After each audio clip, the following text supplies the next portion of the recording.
The next new product we have here is the heavy duty 4063. It's a low sensitivity, low DC version of the microphone. We have had the heavy duty 4061, 4060 and 4062, but now we have 4063. Comes in black and beige. Yeah, next. Then we have some inputs on the de facto vocal microphone. Next. Some of the inputs have been that some of our users wanted a more linear response on the de facto. And that's what we have done here. As you see on the curve, it's totally linear all up.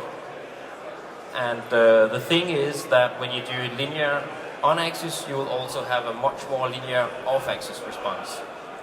If you want to come closer to the curve, it's shown in the catalog. The curve here is not linear in the low end. That's because of the handle, which I have here as well, have a low cut built in. It's called 4018VL. It's very close to the old 4018V. The L is for linear. It's still a supercardioid capsule, so the directional pattern is more or less the same. When you do the less boost in the high end, you'll see a little more directional pattern, a little more directional directivity in the high end, about 10K. You can see it on the curve if you compare the old one with the new one. It comes in the same configurations as the old 4018V version. Yes, then I'll pass over to Bo. Right. Now, thank you on capsule. The other product that Ole was talking about was the gooseneck, the discrete devote gooseneck, whatever we want to call it. GM 1600 we call it. It gives us now the possibility of not being only close to the instruments.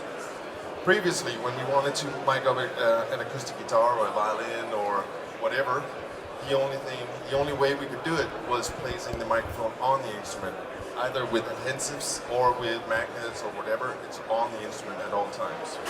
If we wanted to be a little further away, we wanted to use the devote holder and of course get some directivity. So now we have the mashup with the combination with the two. We can use a little distance to the instrument now with all the holders. This is what we had to do in the old days or free this week. We could turn this holder around and have it over the strings, but now with this new gooseneck, we can actually get some distance to the instrument.